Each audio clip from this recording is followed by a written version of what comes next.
Y estamos de regreso en esta oportunidad en la secuencia Chiclayo en Cifra. Vamos a conversar con el doctor Moisés Montenegro. Él es economista y vamos a conversar sobre el seguimiento a los proyectos regionales, que los hemos dejado seguramente de lado ya hace algunos años y solamente tenemos un margen para podernos dedicarnos a poder decir los indicadores que vemos o no que se está materializando cuando se aproxima la campaña política. Creo que más bien deberíamos esto irlo dando a conocer siempre, pero hay un error de la mirada política regional y hay que hacerlo notar. Doctor Montenegro, ¿cómo está usted? Un gusto recibirlo. Muy buenos días, Ruperto. Un saludo a ti, al programa, a todos los televidentes que siguen esta hora. Con todo gusto de poder reflexionar sobre los temas que quieras plantear. Justamente decía al inicio de esta parte que descuidamos mucho, ¿no?, los objetivos regionales. Hablamos siempre, incluso este gobierno que está terminando, habló siempre de la concertación, ¿no? Concertación que debió traducirse precisamente, creo, en poder articular mejor, ¿no?, las formas de poder hacer las actividades, los programas, los proyectos para poder concretar estos objetivos del Plan de Desarrollo Concertado, que es la primera herramienta de gestión que tenemos que mirar. Indudablemente que sí. Yo creo que se han perdido 3 años valiosos para el desarrollo de la región Lambayeque como espacio geopolítico y económico del país. El divorcio entre el gobierno provincial de Chiclayo y el gobierno regional le ha pasado la factura al pueblo de Lambayeque, porque se ha perdido la visión real de este Plan Concertado de Desarrollo Regional sobre la base de los grandes proyectos regionales, ¿no? Uno de ellos, obviamente, es el que tiene que ver con la parte energética, por ejemplo, del proyecto hidroenergético de Olmos. Que vendría a ser la segunda etapa, ¿no? Exactamente. Es bueno que se sepa de que en la foto final, este proyecto terminado, tendríamos energía renovable producida por la caída de la fuerza del agua, en el marco de las energías alternativas y energías limpias que requiere el mundo de hoy. Y tendríamos la posibilidad no solamente de abaratar la energía, ¿no?, en Olmos y en las zonas aledañas, sino podríamos exportar energía a Piura, a Tumbes y al Ecuador. Esa es la visión de futuro y la importancia de este proyecto en esa parte. El otro escenario tiene que ver cómo es que Lambayeque se hace más ágil y se posiciona mejor en el marco de las tendencias de la internacionalización del comercio, que tiene que ver fundamentalmente con el comercio exterior desde Lambayeque, respetando fundamentalmente su modelo de desarrollo. Es bueno decirle a la opinión pública que el modelo de desarrollo de Lambayeque descansa en 3 sectores fundamentales hoy. Primero, el comercio, que representa casi el 25% del PBI regional. Segundo, la agricultura en sus 2 dimensiones, la dimensión superior, que es la agricultura de exportación, y la segunda, la agricultura pobre, que es la agricultura de subsistencia. Para la agricultura de exportación todavía necesitamos y tenemos un déficit de infraestructura, y para la agricultura de subsistencia tenemos un déficit de asociatividad. Esos elementos están en el Plan de Desarrollo Concertado y por lo tanto creo que aquí ha habido obviamente un retraso en ese aspecto que es elemental. Y el tercer sector, que es el sector turístico, que es una potencialidad y que Lambayeque lo tiene. No solamente el turismo histórico, sino creo que también el famoso turismo por cuenca, que para eso necesitamos conectividad que nos permita articular estos aspectos fundamentales y esta potencialidad, pero mirando fundamentalmente la articulación de los gobiernos subnacionales, que son los aspectos que lamentablemente nos ha pasado la factura en los últimos años. Usted dice que han pasado 3 años donde se han perdido oportunidades. A ver, traduzcamos eso, porque creo que el elector también, si bien es cierto, digamos que ocurre cuando ya se avecina la proximidad de las elecciones, más actúa con la emoción que con la razón, pero finalmente esto, como usted dice, pasa la factura en la medida de que no se traducen mejoras sustanciales en las condiciones de vida. Vamos puntualmente con lo primero. Usted decía, se ha dejado de impulsar la segunda etapa de la energía para el proyecto Olmos. A ver, ¿y por qué? ¿Por qué hay esa dejadez? En primer término, yo creo que se está mirando el asunto en corto plazo. Se está mirando el tema de los proyectos regionales bajo un criterio estrictamente político cortoplacista. ¿Qué logro yo ahora para buscar probablemente una aspiración reeleccionista? Que es obviamente una enfermedad que pasa en las autoridades en este país, ¿correcto? Cuando la visión real tiene que ser la visión del mediano y de largo plazo. Y cuando hablamos de grandes proyectos o de megaproyectos, son visiones de largo plazo. entonces las autoridades elegidas, las que tienen que tomar las decisiones en nombre de los ciudadanos, tienen que tomar decisiones en esa mirada. ¿Cuánto hago yo ahora en el proyecto de largo plazo para que el que venga, correcto, continúe ese tema? Entonces, esa es una debilidad. Entonces, ¿qué ha pasado? Se está confundiendo gestión de carácter regional con gestión de carácter municipal, ¿no?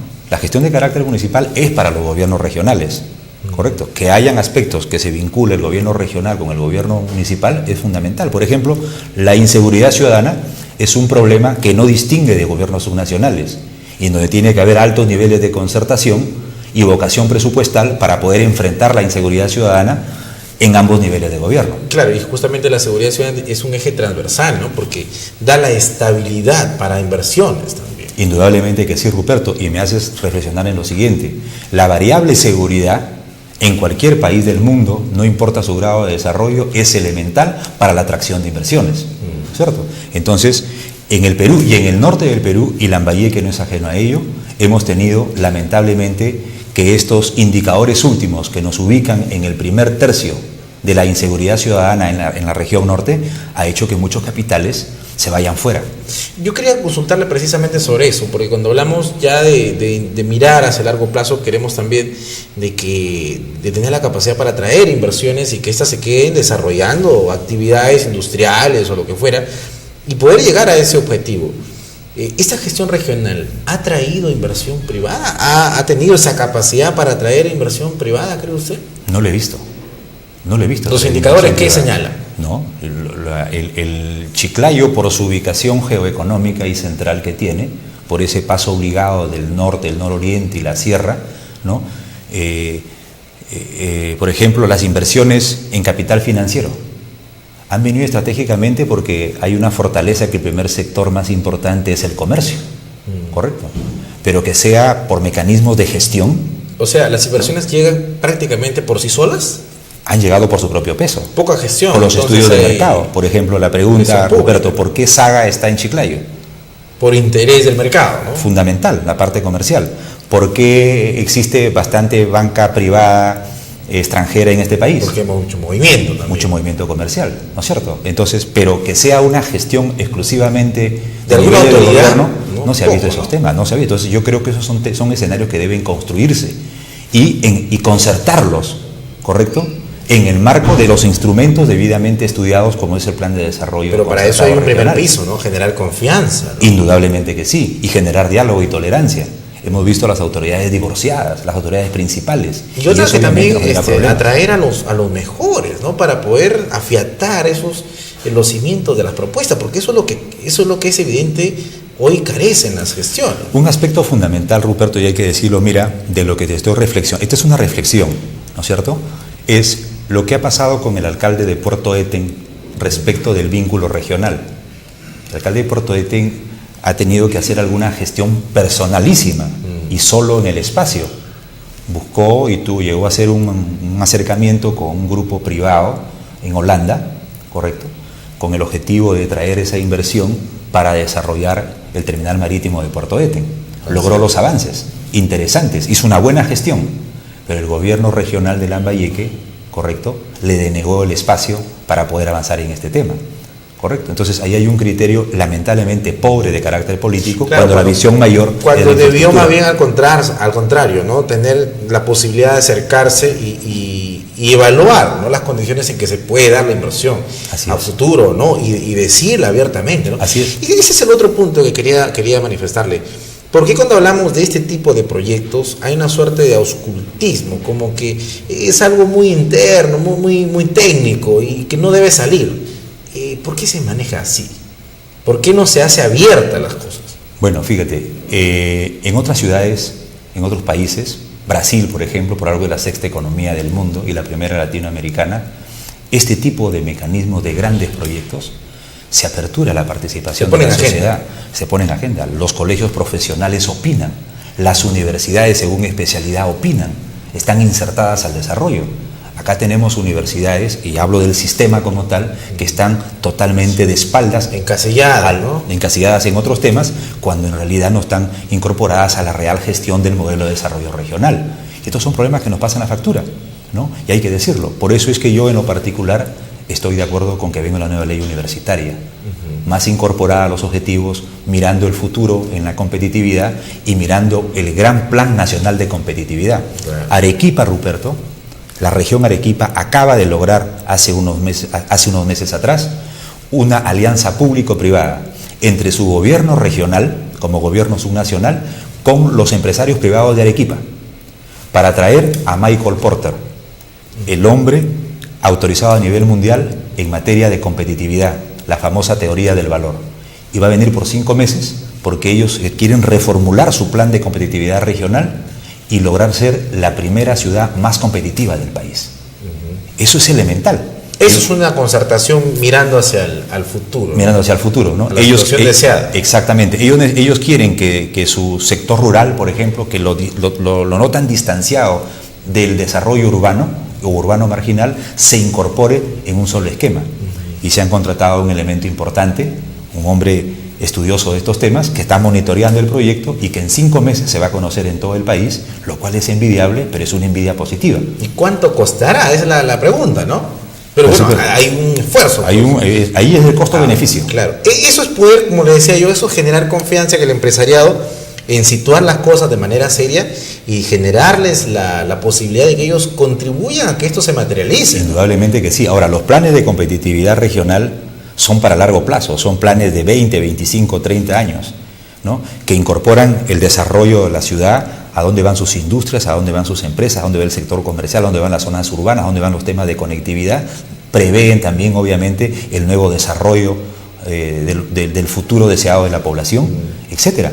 Eso es lo que pasa ahora en China, ¿no? En China, donde existe obviamente pues el Partido Comunista Chino, pero el mercado se ha abierto. Claro, y no por eso sigue siendo así cerrado, ¿no? Como muchos pueden suponer. Es totalmente abierto, correcto, es totalmente abierto. Yo te prometo... El propio Ecuador, ¿no? Ecuador, yo te prometo obsequiarte unas informaciones de video de China, cómo es que sus ciudades, sus distritos, parecen capitales de América Latina.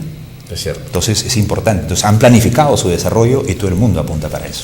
Y eso creo que es importante, lo decía al inicio, tener que discutir esto. Nos gustaría que las autoridades hoy en ejercicio estuvieran hablando de estos temas, pero ni siquiera son capaces de situar el tema en agenda. O sea, más bien dejan a sus operadores, a los que, bueno, prácticamente son representantes o voceros de sus agrupaciones políticas que lo hagan. Pero aquí nosotros necesitamos a un alcalde, por ejemplo, de Chiclayo, necesitamos a un presidente regional que ponga en agenda estos temas, que lidere, ¿no? Que ponga, digamos, los puntos a tratar y poder llegar a un acuerdo en cronogramas establecidos. Exactamente. Pero estamos muy distantes todavía. Fíjate, esa dimensión que tú planteas es otro aspecto interesante, que es la dimensión de la transparencia. ¿No? La transparencia no solamente es la rendición de cuentas, como se cree, la transparencia también es gestión. Así es. Lo que tú estás planteando, Ruperto, que yo lo suscribo, lo aplica a Chile, lo aplica a Brasil. Cuando sale el ranking de competitividad del World Economic Forum y nos dice, de 134 países, el Perú está en el puesto 94 y Chile está en el puesto 40, es porque sus instrumentos los han desarrollado mejor y porque la transparencia funciona. Es decir, ponen en agenda cuáles van a ser las obras del año tal. Y todo el mundo apunta hacia eso. Y al final tiene que haber un balance. Acá las cosas no son así y tenemos que ordenar esos temas. Para cerrar, solamente decirle lo siguiente, ¿no? Ahí me llama, y creo que hemos hecho el reportaje de la semana pasada sobre una obra de saneamiento en la provincia de Ferreñafe, que es la provincia quizá más, digamos, desatendida y desalineada de lo que quiere Lambayeque, ¿no? Tienen un gerente municipal, ¿no? que a nuestro reportero le dijo, la obra que se va a ejecutar de saneamiento es de 70 millones o 90 millones, pero no se va a ejecutar este año, pero no importa, que se ejecute el otro año. O sea, ¿cómo que no importa? O sea, no hay, por eso que usted decía, ¿no? La teoría del valor, no hay dimensión todavía de cuántas son las oportunidades que se pierden y de paso también jalan a todo el resto, ¿no? Quitándoles una gran posibilidad de hacer bien las cosas. Creo que eso tiene que cambiar. Sí, fíjate, permíteme tocar esta parte rápidamente, el tema del Ecuador. Ecuador acaba de aprobar hace 60 días su nueva ley universitaria. Nos llevan 15 años de internacionalización de educación superior. Pero para efectos de gobiernos subnacionales, quien aspira a una candidatura de nivel distrital o provincial o regional o parlamentaria o de gobierno, tiene que pasar por el Instituto de Gobierno ecuatoriano. Saber a qué, un año, a qué tiene que, ¿no?, asumir. Así es, entonces ese know-how es importante, o sea, no se puede ir a ciegas a una gestión. Eso se llama fortalecimiento de capacidades y en eso todavía tenemos una debilidad en el país. Muy bien. Doctor Moisés Montenegro, muchísimas gracias por tenerlo acá. Vamos a intentar también tener que seguir invitándolo porque creo que hay que ponerle nivel a la discusión que se viene. Ya empieza la campaña política y donde a este momento ya tenemos 8 precandidatos al gobierno regional, por ejemplo, y otros 6 al gobierno provincial.